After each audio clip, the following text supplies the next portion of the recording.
It is the interfacial angle between front CH and rear CH bonds. क्या ये बात समझ में आ रही है? ठीक है ना, बात समझ में आई? अब जरा सा आओ कॉन्फॉर्मेशंस बनाते हैं इथेन के लिए।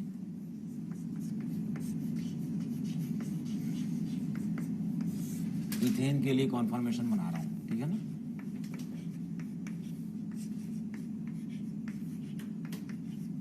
मान लो ये फ्रंट कार्बन है, इस पर अपन ने 3 हाइड्रोजन देखे।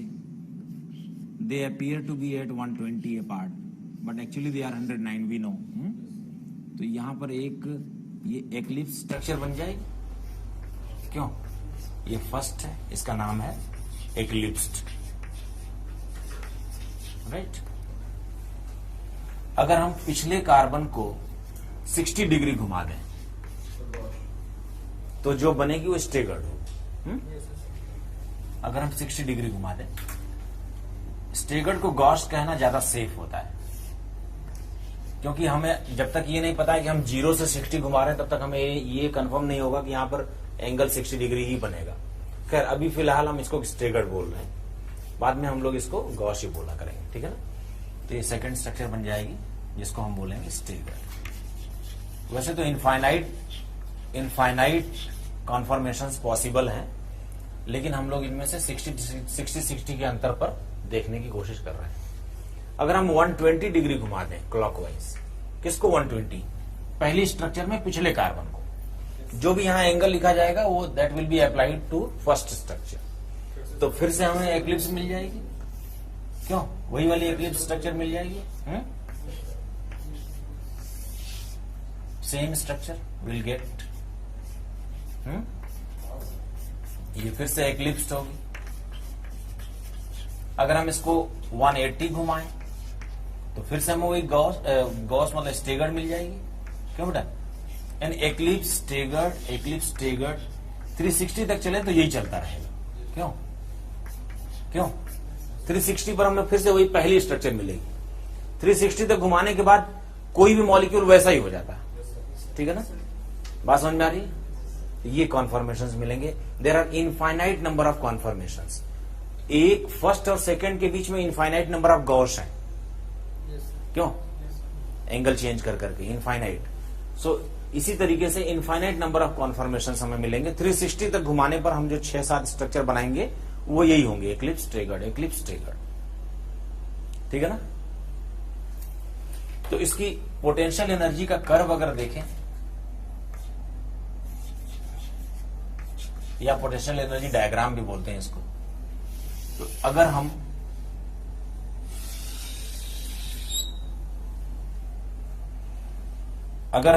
y एक्सिस पर पोटेंशियल एनर्जी ले लें और x एक्सिस पर DHA ले लें, राइट। जो कर्व आता है ना, मैं जरा यहां पे कुछ लाइंस ड्रॉ कर रहा हूं जो बाद में मिटा दूंगा, ठीक है ना। ड्राइंग बनाने के लिए कर रहा हूं सिर्फ।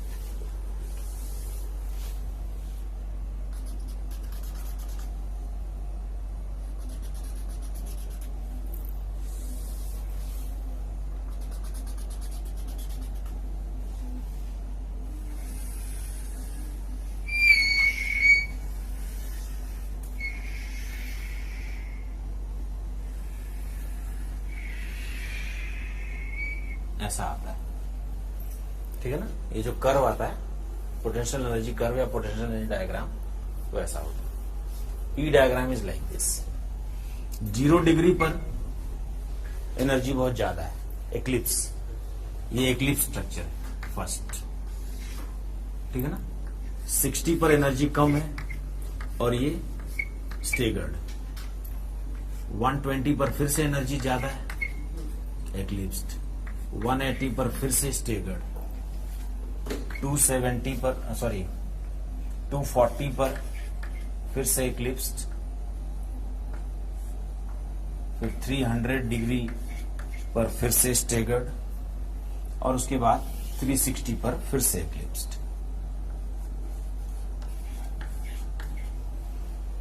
ये एनर्जी कर्व मिलेगा, बार बार एक्लिप्स स्टेगर्ड।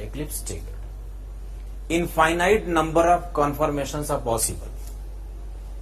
उन इनफाइनाइट कॉन्फॉर्मेशंस में से मैक्सिमम एनर्जी वाले ये है एक्लिप्स्ड वाले, और मिनिमम एनर्जी वाले जो है वो स्टेगर्ड वाले। बीच में जो एनर्जी है वो सभी गॉस स्ट्रक्चर्स की एनर्जी, ठीक है ना, बात समझ में आई। इस पी कर्व पर, इस एनर्जी कर्व पर, एनर्जी डायग्राम पर जो मिनिमा पर लाई करने वाले ये 3 कॉन्फॉर्मेशंस हैं, उन्हीं को हम कॉन्फॉर्मेशनल आइसोमर्स कहते हैं। Out of infinite conformations the 3 most stable conformations are known as conformational isomers. बात समझ में आ रही? Out of infinite conformations, conformational isomers किनको बोलते हैं? जो 3 सर्वाधिक स्टेबल कॉन्फॉर्मेशंस होते हैं और वो एनर्जी डायग्राम में मिनिमा पर लाई करते हैं। बात समझ में आई? इथेन के केस में तीनों कॉन्फॉर्मेशनल आइसोमर्स की एनर्जी इक्वल है, तो हम कहेंगे डीजेनरेट। डीजेनरेट मतलब इक्वल एनर्जी वाले, लेकिन ये जरूरी नहीं है। कई जगहों पे ऐसा होता है कि तीनों कॉन्फॉर्मेशनल आइसोमर्स की एनर्जी थोड़ी थोड़ी कम ज्यादा हो जाती है, ठीक है ना। तो लिखो इस बात को, कॉन्फॉर्मेशनल आइसोमर्स किसको बोलते हैं, लिखो।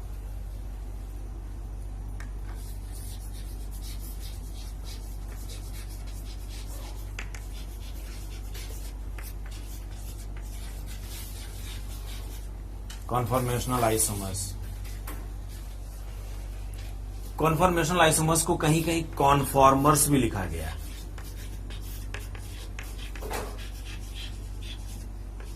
कॉन्फॉर्मर्स, ध्यान रहे, कॉन्फॉर्मेशंस मतलब ये स्ट्रक्चर्स जो इनफाइनाइट नंबर में होती हैं।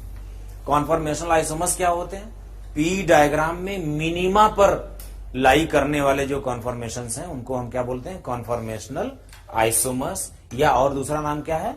कॉन्फॉर्मर्स। लिखो इस बात को, the conformations which lie at minima of P diagram, the conformations which lie at minima of P diagram are known as conformational isomers।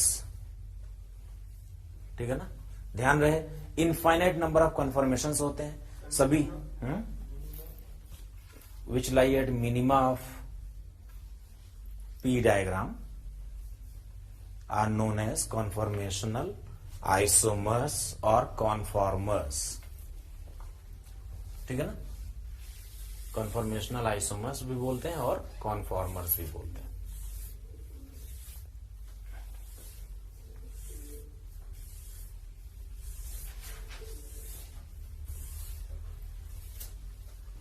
ठीक है ना, कॉन्फॉर्मेशनल आइसोमर्स भी बोलते हैं और कॉन्फॉर्मर्स भी बोलते हैं। कर लोगे? हो जाएगा अभी? तो इनफाइनाइट नंबर ऑफ कॉन्फॉर्मेशंस होते हैं। सभी कॉन्फॉर्मेशंस में identical bond energy, bond length, bond angle होता है, डीएचए बदलता जाता है। किसी को भी हम आइसोलेट नहीं कर सकते, सेपरेट नहीं कर सकते। हालांकि ये जो 3 कॉन्फॉर्मेशन आइसोमर्स हमने देखे वो इनफाइनाइट में से सबसे ज्यादा स्टेबल वाले हैं, लेकिन इनको भी आइसोलेट नहीं किया जा सकता, इनको भी सेपरेट नहीं किया जा सकता। बात समझ में आ रही है? तो कॉन्फॉर्मेशनल आइसोमर्स क्या हुए साहब? Conformational isomers are those isomers which lie at the minima of the energy diagram, P diagram. बात समझ में आ रही है? इन केस ऑफ इथेन, लिख लो, in case of ethane conformational isomers are degenerate. Degenerate का मतलब सेम एनर्जी वाले, degenerate. In case of ethane the conformational isomers are degenerate, but it is not always the condition. एक चीज और लिखो, 2-3 terms के बारे में लिख लेते हैं। ये जो बॉन्ड के अलोंग रोटेशन कर करके हम अलग अलग कॉन्फॉर्मेशंस बनाकर उसकी स्टडी करते हैं, उसको बोलते हैं कॉन्फॉर्मेशनल एनालिसिस। ठीक है ना, और इनके बीच में जो मैक्सिमम और जो सबसे ज्यादा स्टेबल और सबसे कम स्टेबल के बीच में जो एनर्जी गैप होता है उसको कॉन्फॉर्मेशनल एनर्जी भी बोल देते हैं, या रोटेशनल एनर्जी भी बोल देते हैं। ठीक है ना, बात समझ में आ रही? इनको रोटामर्स भी बोलते हैं क्योंकि ये रोटेशन से ही दिखते हैं और पाए जाते हैं। ठीक है ना, 1-2 चीजें और बस बता देता हूं। जैसे सबसे पहले लिख लो torsional strain.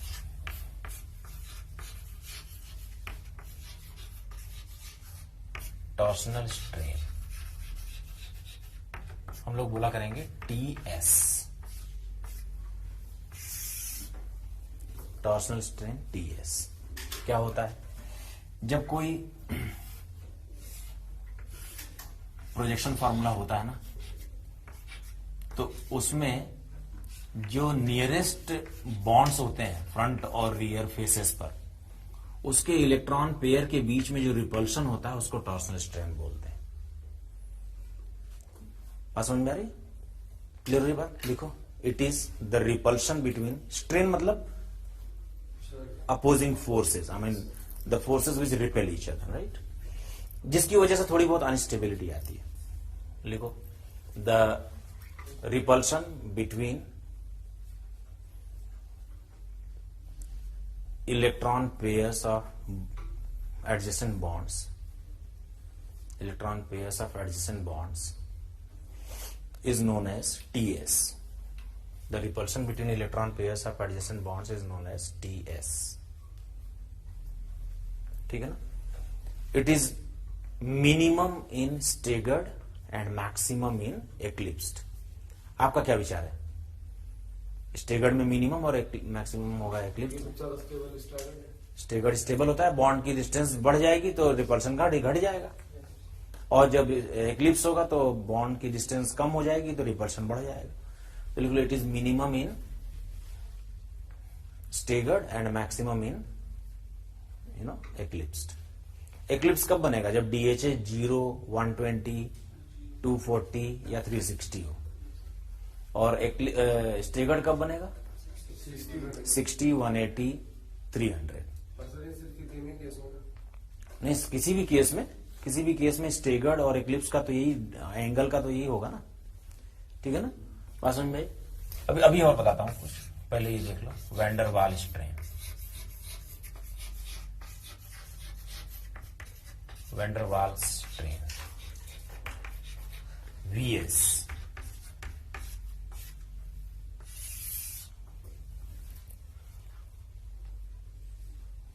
it is the repulsion between two groups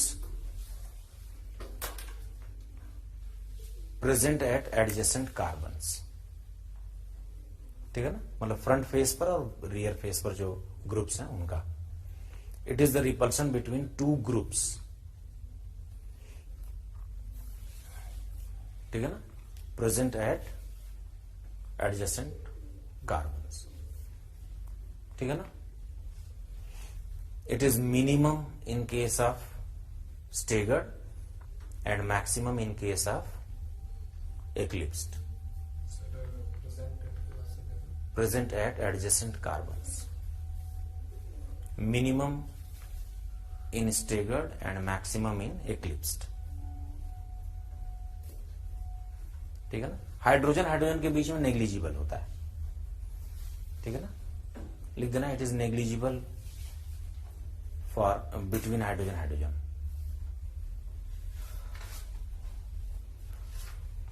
ठीक है ना? अगर एडिशन पोर्शन पर हाइड्रोजन हो तो उसमें कोई VS दिखाई नहीं पड़ती, लेकिन हाइड्रोजन के साथ मिथाइल हो, कोई और हो तो हो जाता है। वो जो सामने 3 होता है उसमें नहीं, ये वाला इनके बीच में देखो, यहां पर एक ग्रुप लगा हुआ, यहां पर एक ग्रुप लगा हुआ, इनके बीच में जो रिपल्सन होता है ना, वैंडरवाल रिपल्सन, बल्कीनेस की वजह से, वैंडरवाल बल्कीनेस की वजह से, तो स्टेगर्ड में दूरी बढ़ जाएगी तो कम रिपल्सन होगा, एक्लिप्स में दूरी घट जाएगी तो ज्यादा रिपल्सन हो जाएगा, ठीक है ना? क्लियर? जरा इथेन की जगह पर प्रोपेन ले लेता हूं। प्रोपेन में क्या करना होगा? एक CH3 तो बढ़ जाएगा, क्यों? तो अगर एक CH3 बढ़ जाता है तो भी ट्रेंड ऐसा ही रहेगा, ठीक है ना? बना के ले आओगे, होमवर्क में दे दो, ट्रेंड ऐसा ही होगा, डायग्राम भी ऐसा ही होगा, बस उसमें मिनिमम और मैक्सिमम के बीच का जो गैप है वो थोड़ा बढ़ जाएगा, क्योंकि रिपल्सन बढ़ गया ना। मिथाइल हाइड्रोजन के बीच का जो रिपल्सन है वो हाइड्रोजन से थोड़ा ज्यादा है, तो मैक्सिमा और मिनिमा थोड़ा सा ये इनमें गैप बढ़ जाएगा। लेकिन क्योंकि हम तो डायग्राम स्केल में नहीं बना रहे तो इसलिए हमें कोई फर्क नहीं पड़ता। बट अगर इथेन और प्रोपेन दोनों साथ साथ दिख रहे हो डायग्राम, तो हमें प्रोपेन का कैसे बनाना पड़ेगा? थोड़ा ऊपर नीचे ना, थोड़ा ऊपर से चलेगा। जैसे इसी में डॉटेड डॉटेड करके एक बना दिया जाए तो तुम गेस कर लोगे कौन सा इथेन का है कौन सा प्रोपेन का है। जो लोअर वाला होगा वो इथेन का होगा, कर दोगे। सबसे ज्यादा इंपॉर्टेंट है ब्यूटेन का, यहां बनाता हूं फॉर ब्यूटेन। ब्यूटेन वाले सिस्टम को जेई भी बहुत लाइक करता है, खूब सारे क्वेश्चन आते हैं, मैं दिखाऊंगा। Butane 2 methyl butane, 2 di methyl butane. Butane JEE का बहुत फेवरेट सिस्टम है और बड़ा इंपॉर्टेंट है, बहुत सारी चीजें इससे क्लियर होती है ना।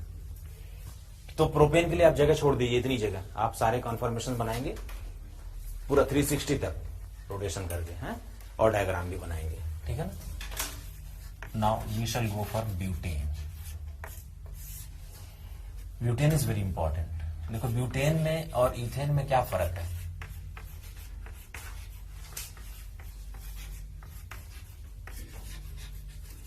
इथेन के दोनों कार्बनों पर एक एक मिथाइल लगा तो ब्यूटेन है, अगर स्ट्रक्चर के हिसाब से देखें तो। ये कार्बन 2 है और ये कार्बन 3 है, या इधर से भी नंबरिंग कर सकते थे। जब कभी कुछ मेंशन ना हो और आपसे कहा जाए कि न्यूमैन प्रोजेक्शन फॉर्मूला बनाओ, तो मोस्ट सेंट्रल सिग्मा बॉन्ड के अलोंग बनाना चाहिए। लेकिन जब मेंशन ना हो और तो सभी बना के देखना चाहिए। मोस्ट सेंट्रल के लिए क्यों बनाना चाहिए? क्योंकि सेंट्रल सिग्मा बॉन्ड के अलोंग जब आप कॉन्फर्मेशन बनाओगे तो मैक्सिमम एनर्जी वाला और मिनिमम एनर्जी वाला मिलेंगे, दूसरों में ऐसा नहीं होगा। मान लो इस सिग्मा बॉन्ड के अलोंग बना देते ना तो मैक्सिमम मिनिमम एनर्जी वाले नहीं मिलते, ठीक है ना। तो कार्बन नंबर 2 और कार्बन नंबर 3 के रिस्पेक्ट में हम लोग कॉन्फर्मेशंस बनाएंगे, ठीक है ना। चलो, अगर मैं कार्बन नंबर 2 को फ्रंट पे ले लूं तो इसके पास क्या क्या है बोलो? 2 हाइड्रोजन और 1 मिथाइल है। कार्बन नंबर 2 के पास क्या क्या है? 2 हाइड्रोजन 1 मिथाइल है, और 1 कार्बन है जो इधर लगा हुआ, जो पीछे चला जाएगा, पीछे गया हुआ है। क्यों, यही तो है ना। तो मिथाइल को ऊपर ऐसे अच्छा लगने के लिए, वैसे तो मिथाइल को कहीं भी रख सकते थे, ऐसे रख दिया। पिछले कार्बन का मिथाइल यदि अगले के मिथाइल के पीछे आ जाए और हाइड्रोजनों के पीछे आ जाए तो इस स्ट्रक्चर को बोलते हैं फुल्ली एक्लिप्स्ड, और ये सब में सबसे कम स्टेबल होगी। अगर हम स्टेबिलिटी का ऑर्डर बनाते हैं तो स्टेगर्ड सबसे ज्यादा, फिर गॉश, फिर एक्लिप्स होता है। एक्लिप्स की स्टेबिलिटी सबसे कम होती है, उसमें फुल्ली एक्लिप्स तो हाईली अनस्टेबल होता है। अब मान लो पिछले कार्बन को हमने 60 डिग्री घुमाया, तो अब जरा देखो बाकी स्थितियां कैसी हो जाएंगी। सामने वाले कार्बन को तो अपन छेड़ ही नहीं रहे, ठीक है ना। The methyl of rear carbon will come here, similarly hydrogen and hydrogen. This structure is named as gauche, right. अब हम ऐसी स्ट्रक्चर को गॉश बोला करेंगे, स्टेगर्ड नहीं बोलेंगे, ठीक है ना। बात समझ में आई? अगर हम इसको 120 घुमाते तो फिर एक्लिप्स बनती, लेकिन क्या इस बार फुल्ली एक्लिप्स बनती? नहीं, पार्शियल एक्लिप्स्ड, क्योंकि अब हाइड्रोजन के पीछे मिथाइल और मिथाइल के पीछे हाइड्रोजन आ गया, ठीक है ना, राइट। तो दिस इज पार्शियली एक्लिप्स्ड।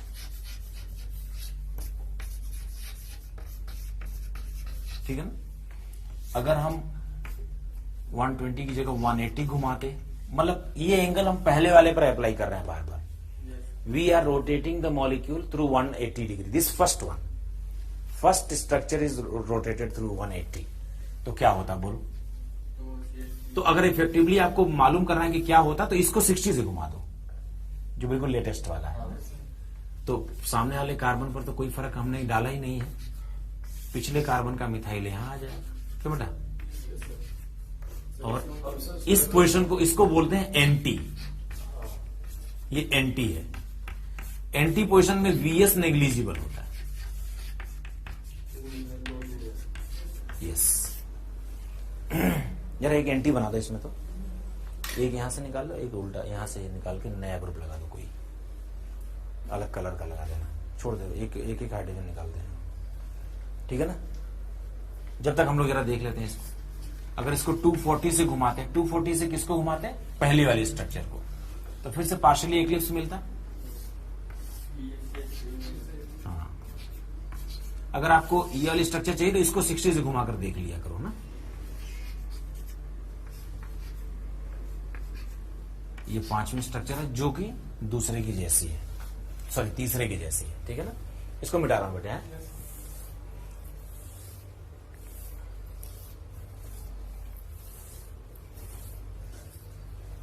अगर हम इसको 300 डिग्री से घुमा देते तो हमें इस बार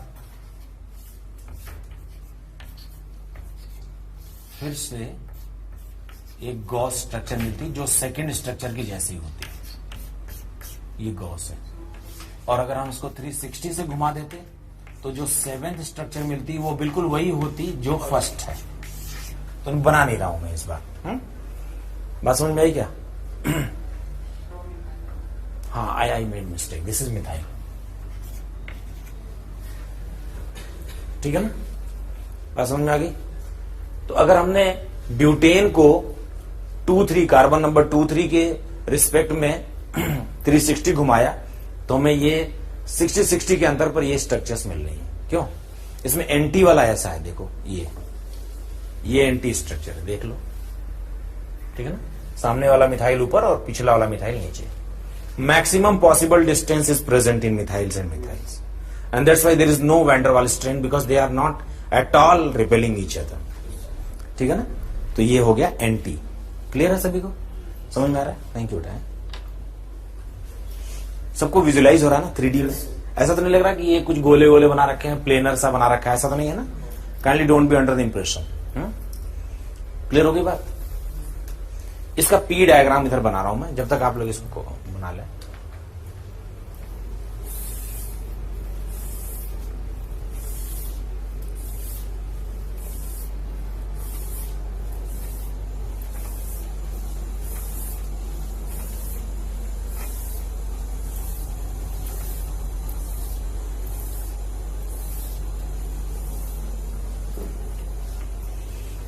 ब्यूटेन का पी डायग्राम बना रहा हूं मैं।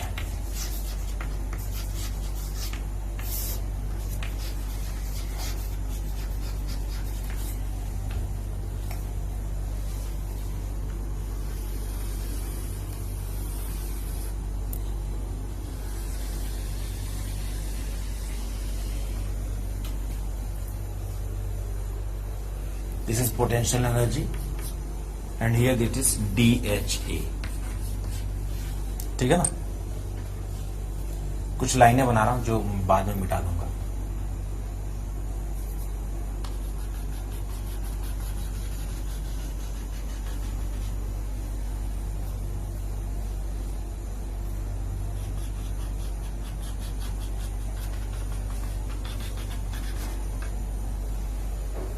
ठीक है?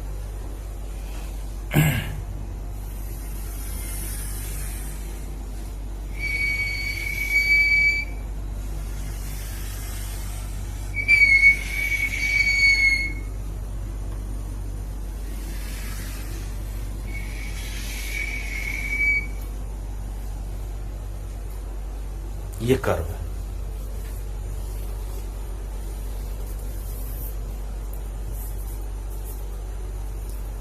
ठीक है? ये जो DHA है यहां पर 0 डिग्री, यहां पर 60 डिग्री, ये 120 degree, this is 180, this is again 240, this is 300 and again it is 360।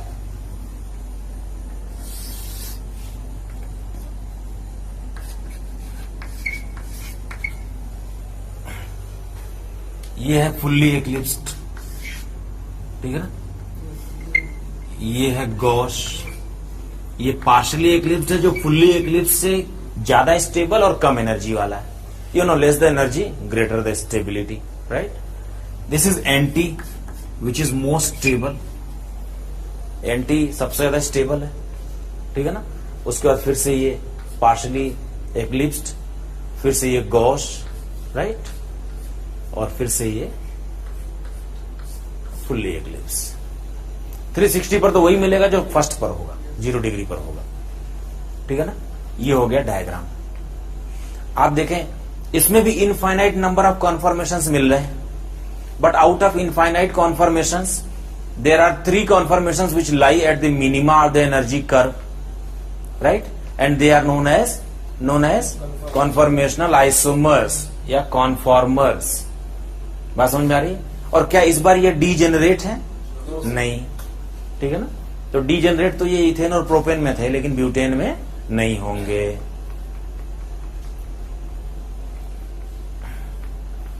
किसी को भी डाउट हो रहा हो तो पूछ लो। समझ में तो आ रहा है ना?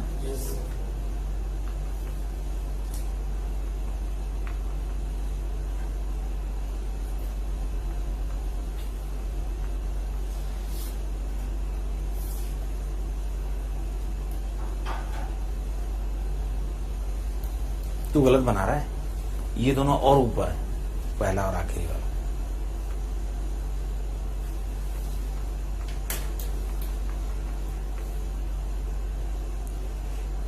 इसके एंटी और इसके बीच में करीब करीब 12 किलो कैलोरी एनर्जी का डिफरेंस होता है।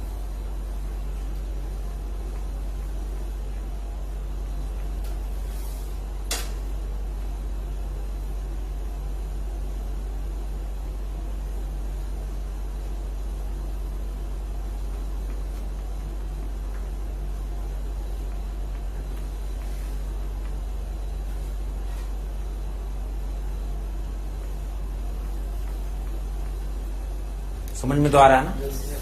ये वो पार्ट है स्टीरियो आइसोमेरिज्म का जिसमें ज्यादातर बालकों को तकलीफ होती है। क्यों? क्योंकि स्टीरियो पढ़ते पढ़ते इतनी ज्यादा उसमें चीजें इंफॉर्मेशन आ जाती हैं कि ये लास्ट में जल्दी से समेट देते हैं फैकल्टी मेंबर्स। ठीक है, मैं चाहता हूं कि इसको एकदम क्लियर करके पढ़ो। जैसे वो फोटो ऐसी गोल गोल बनती है ना, तो दिमाग भी गोल हो जाता है और यही सवाल पूछता है।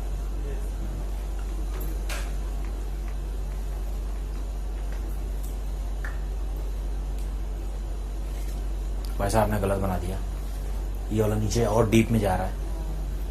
अरे लाल,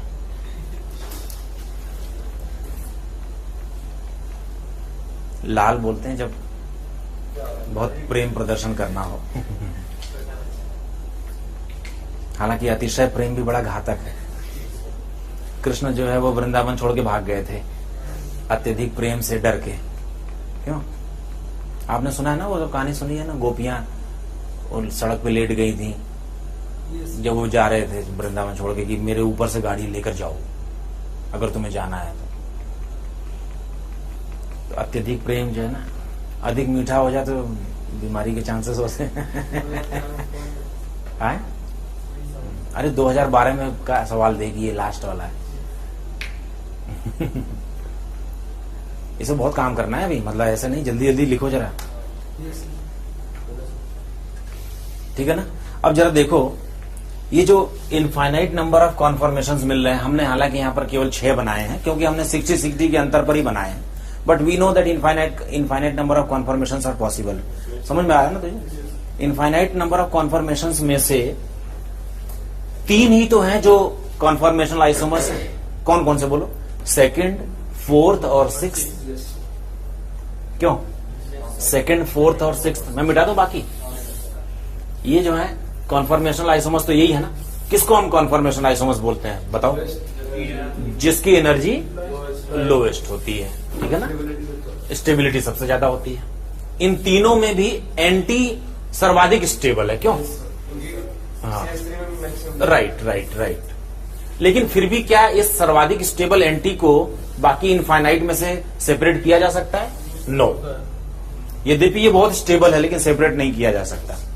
और जरा इन दोनों को देखो, क्या ये दोनों ही गॉस है?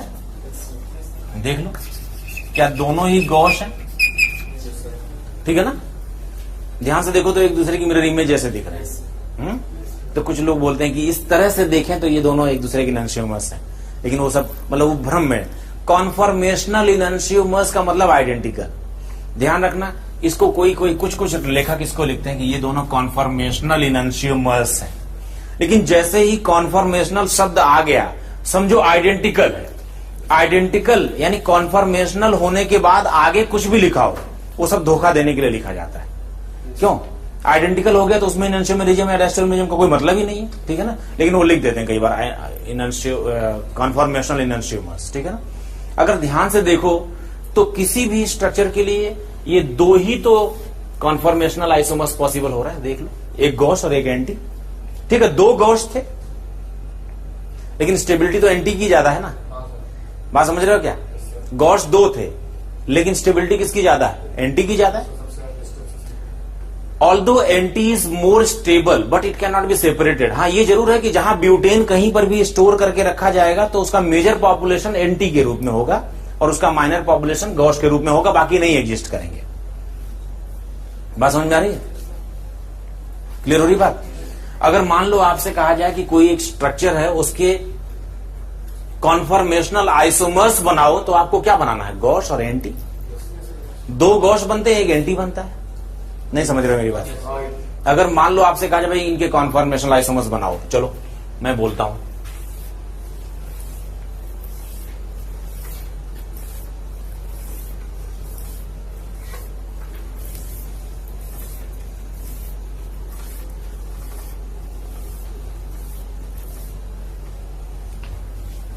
Draw most stable conformations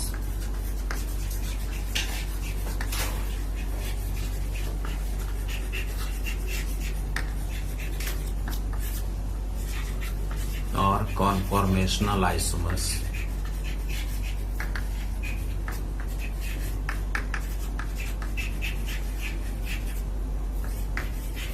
for each।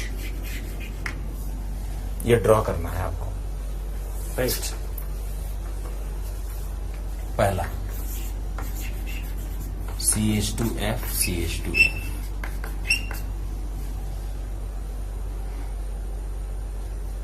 बोलो क्या करूं?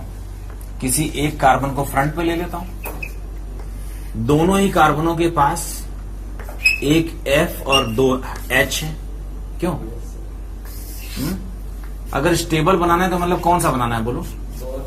गॉस और एंटी। तो ये गॉस हो गया, क्यों बेटा? और ये हो गया एंटी। ये तो दो स्टेबल हैं भाई, क्यों? तो स्टेगर्ड के दो रूप होते हैं, गॉस और एंटी, और एक्लिप्स के दो रूप होते हैं, फुल्ली और पार्शियली। ठीक है, बात समझ में आ गई? एक गॉस बन गया, एक एंटी बन गया। एंटी ज्यादा स्टेबल है, क्यों? More stable. अब इसी का सॉहॉर्स बना देता हूं।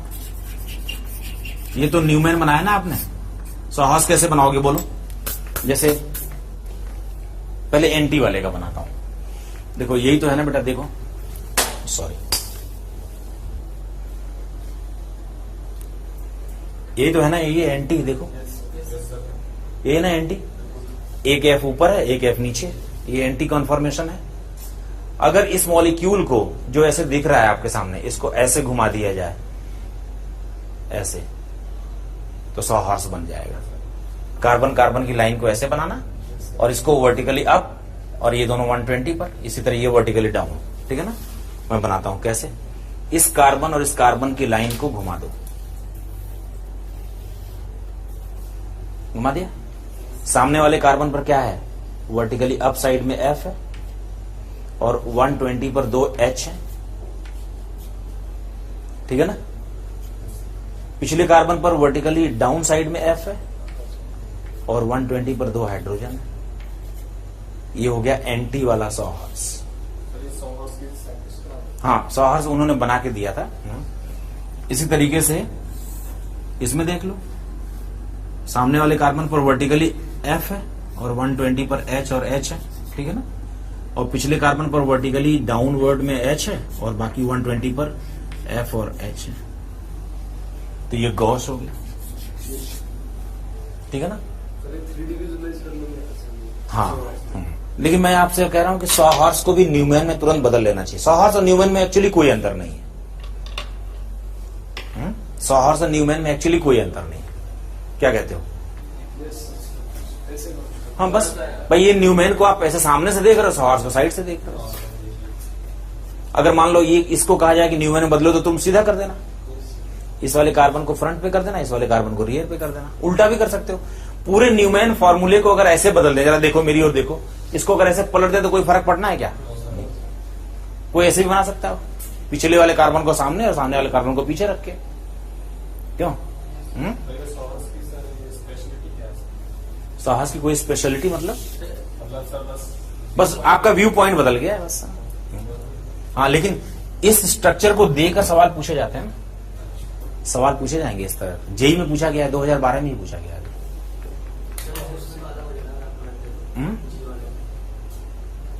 नहीं, मतलब लुक बदल जाएगा, इसमें भी लुक बदल जाएगा। इसका भी देखो, पलटोगे तो एफ जो है वो जो नीचे दिखाई पड़ने लगे। लुक बदलने का से मॉलिक्यूल के कॉन्फ़िगरेशन वगैरह में फर्क नहीं पड़ रहा है ना भाई। मॉलिक्यूल के कॉन्फ़िगरेशन पे फर्क कब पड़ेगा? जब बॉन्ड तोड़ के इधर से उधर लगा दो, ठीक है ना। तो ज्यादा स्टेबल ये है एंटी। जरा एक इसको करो, इसका डाइपोल मोमेंट भी 0 है एंटी का, म्यू एंटी भी 0 है।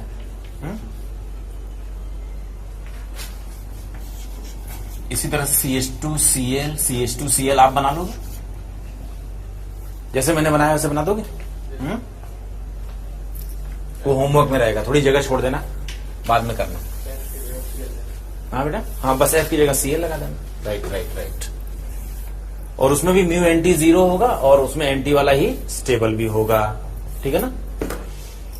अगर हम ये वाला बनाते, इसका नाम है ग्लाइकॉल, इथाइलिन ग्लाइकॉल पूरा नाम है। तो जरा देखो, इसको मैं बना रहा हूं, वो तुम कर लोगे ना, बाद में करना। उसके लिए थोड़ी सी स्पेस वहीं छोड़ दो, लेकिन करके ले आना है। चलो मैं बनाता हूं न्यूमैन। दोनों ही कार्बनों पर एक OH और 2 H है, क्यों बेटा? रियर कार्बन पर OH, H और H, ये गॉस बन जाएगा। दिस इज गॉस है। और एंटी बनाऊं एक,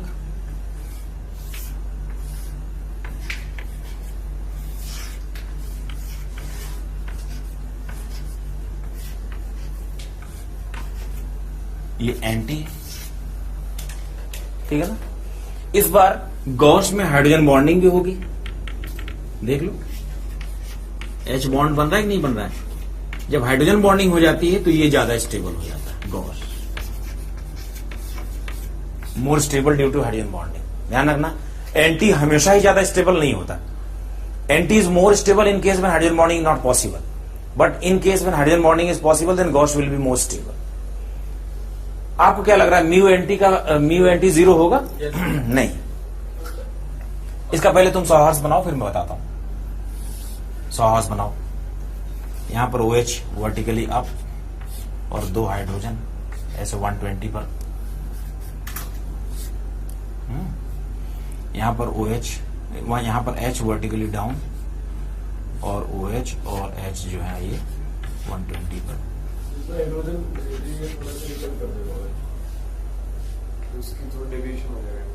कोई फर्क नहीं पड़ेगा, मतलब मेजर करने वाला फर्क नहीं आता।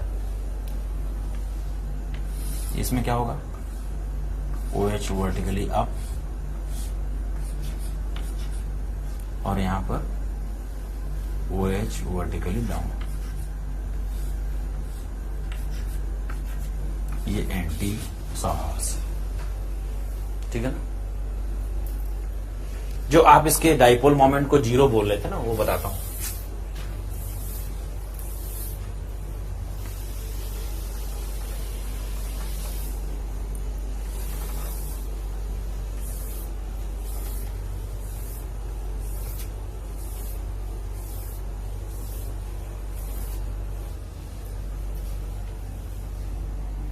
अगर हम इस एंटी वाले कॉन्फॉर्मेशन को ले लें, OH, H,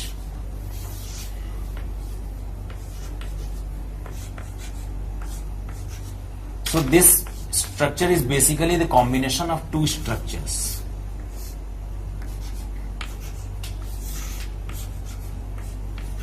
इस O पर बेंट बॉन्ड बना हुआ है ना, क्यों बेटा? ये प्लस एक स्ट्रक्चर इसमें और पॉसिबल होगी,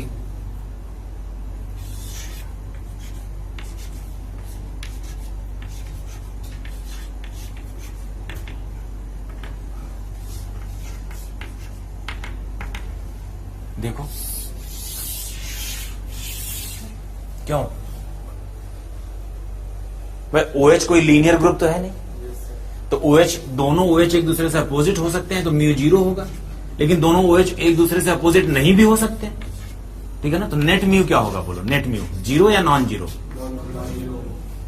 तो ध्यान रखना इस स्ट्रक्चर का म्यू जो है म्यू ए नॉन जीरो है, हालांकि ये एंटी है। अपोजिट तो है, लेकिन अपोजिट में भी OH और OH जो है वो बेंट डायरेक्शन में है ना, लीनियर नहीं है ना, जैसे ये होता है। हाँ देखो, अगर ये होता तो म्यू जीरो हो जाता कि नहीं? देखो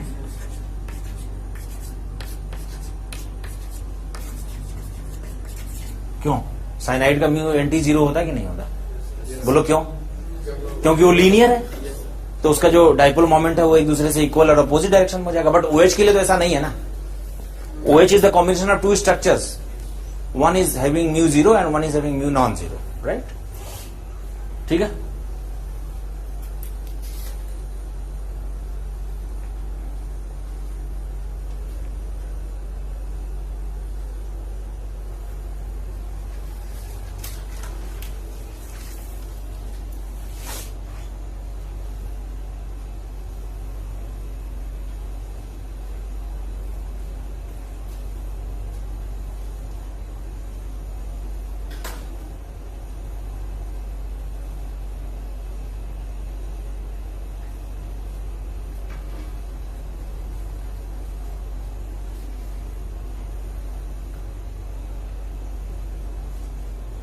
अगर एक ऐसा सवाल हो कि CH2Cl ऐसे CH2Cl और CH2Cl का म्यू जीरो है कि नहीं है, तो आप क्या लिखोगे?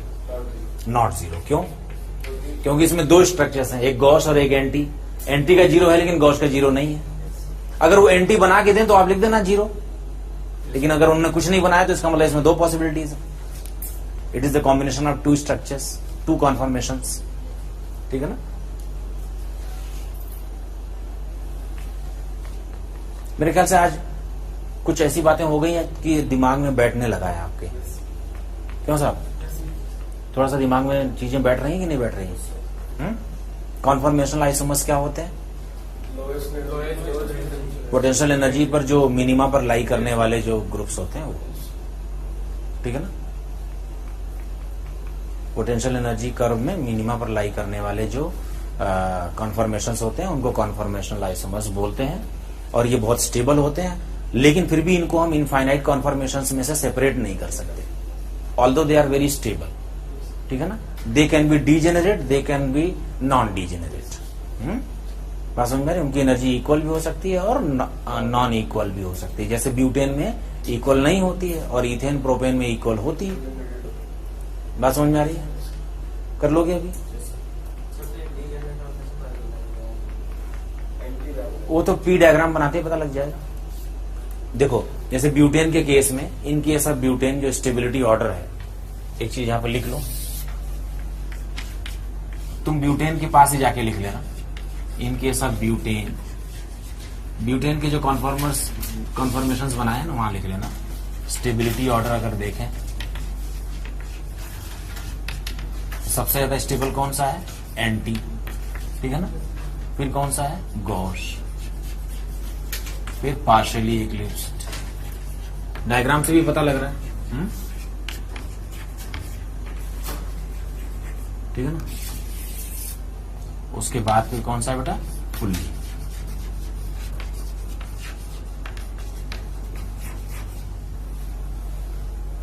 तो आप देखो एंटी सबसे ज्यादा स्टेबल है तो उसकी एनर्जी सबसे कम होगी, गॉस से भी कम होगी, ठीक है। तो डीजेनरेट कैसे हुआ? ठीक है। किसी भी मॉलिक्यूल में सबसे ज्यादा स्टेबल दो ही कॉन्फॉर्मेशंस होते हैं, एंटी और गॉस, ठीक है ना। दो कॉन्फॉर्मेशन सर्वाधिक स्टेबल वाले कॉन्फॉर्मेशन माने जाते हैं, एंटी और गॉस, ठीक है ना। उसमें भी एंटी ज्यादा स्टेबल होता है। कर दोगे? एक वो जो मैंने क्वेश्चन लिखा उसमें, उसी में एक और लिख दूं, यहां पर लिख दूं, करके लाओगे क्या? ये वाला